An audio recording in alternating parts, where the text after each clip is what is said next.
নমস্কার, আমি শ্রী সহদেব মণ্ডল।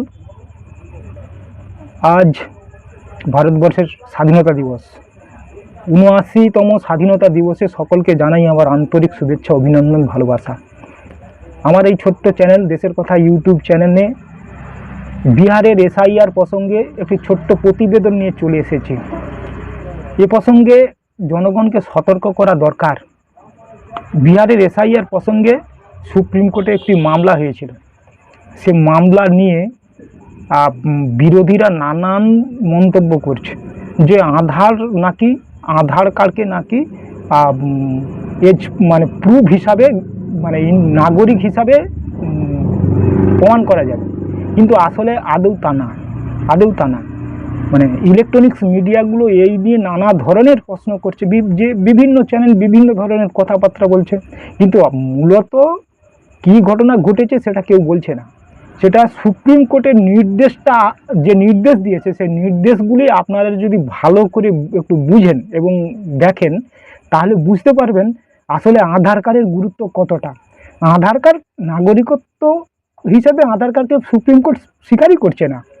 শুধু কী কথাটা বলেছে একটু ভালো করে শুনুন। সুপ্রিম কোর্ট যে নির্দেশ দিয়েছে, ৬৫ লাখ বাদ পড়া ভোটারের সম্পূর্ণ তালিকা প্রকাশ করতে হবে।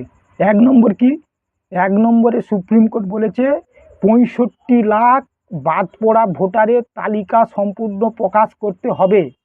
নির্বাচন কমিশনকে নির্দেশ, 5খানা নির্দেশ। প্রতিটি নাম কেন বাদ গেছে তার সংক্ষিপ্ত কারণ লিখতে হবে। ৩ নম্বর, যাদের নাম বাদ গেছে তারা ইসিআইতে আপত্তি জানাতে পারবেন। ৪ নম্বর, আপত্তি জানানোর সময়, খুব গুরুত্বপূর্ণ ভাইটাল পয়েন্ট এইটা, যেটা নিয়ে এত তোলপাড় চলছে কিন্তু বুঝিয়ে কেউ বলছে না। আপত্তি জানানোর সময় আধার কার্ড বা ইপিআই কার্ড যুক্ত করা যাবে। ইপিসিআই কার্ড যুক্ত করা যাবে। হ্যাঁ, কিন্তু এগুলো শুধুমাত্র সাপোর্টিং ডকুমেন্ট, ফাইনাল প্রুফ নয়। শুধুমাত্র সাপোর্টিং ডকুমেন্ট, কিন্তু ফাইনাল প্রুফ নয়। আসলে যাচাই বাছাই হবে নির্বাচন কমিশনারের নিজস্ব নিয়ম ও প্রক্রিয়াতে। তার গুরুত্বপূর্ণ জিনিসটা কী হলো? আসলে যাচাই বাছাই হবে নির্বাচন কমিশনারের নিজস্ব যে নিয়ম কানুন আছে, সেই নিয়ম এবং প্রক্রিয়ার মাধ্যমে। নির্বাচন কমিশন কি বলেছে? Aadhaar card, voter card, PAN card এগুলো গ্রহণযোগ্য নয়। অর্থাৎ কি বুঝলেন? যে আধার কার্ডকে আইনি বৈধতা দেওয়া নয়, কেবলমাত্র আপত্তি জানানোর জন্য নথি হিসাবে ব্যবহার করা যাবে। এই প্রসঙ্গে আমাদের হাইকোর্টের তরুণজ্যোতি তেওয়ারি বাবু উনি কি বলেছেন, ওনার বক্তব্যটা আপনারা ভালো করে শুনুন। সেই লোকটা প্রাথমিকভাবে অ্যাজ প্রাইমারি ডকুমেন্ট তার আধার এবং এপিক কার্ড দিয়ে অ্যাপ্লিকেশন করতে পারে। অর্ডারে আছে শুধুমাত্র আধার কার্ড দিয়ে অ্যাপ্লিকেশন করতে পারে। সে আধার কার্ড দিয়ে অ্যাপ্লিকেশন করলো, তার মানেই ওই 11টা ডকুমেন্টের মধ্যে আধার কার্ড চলে আসলো, তা কিন্তু নয়। এই বিষয়ে যখন সুপ্রিম কোর্টে আলোচনা হচ্ছিল, তখন জাস্টিস সূর্যকান্ত একটা কথা বলেছেন। সে কথাটা কি বলেছেন সেটা আগে একটু ভালো করে পড়ে নিন।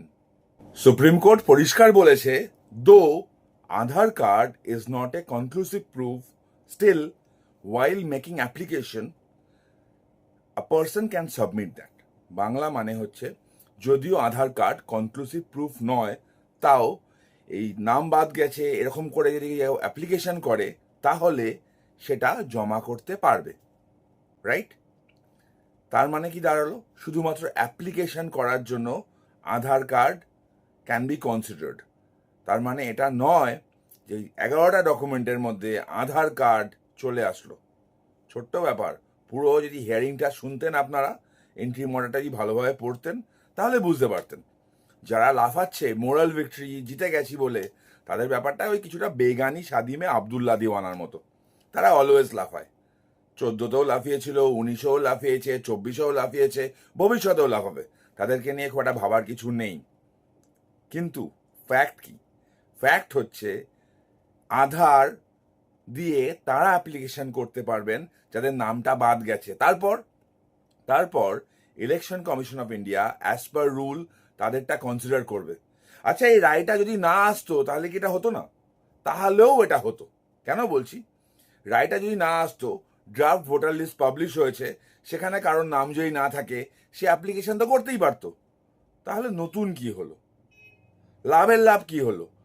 যেটা ছিল সেটাই তো থাকলো।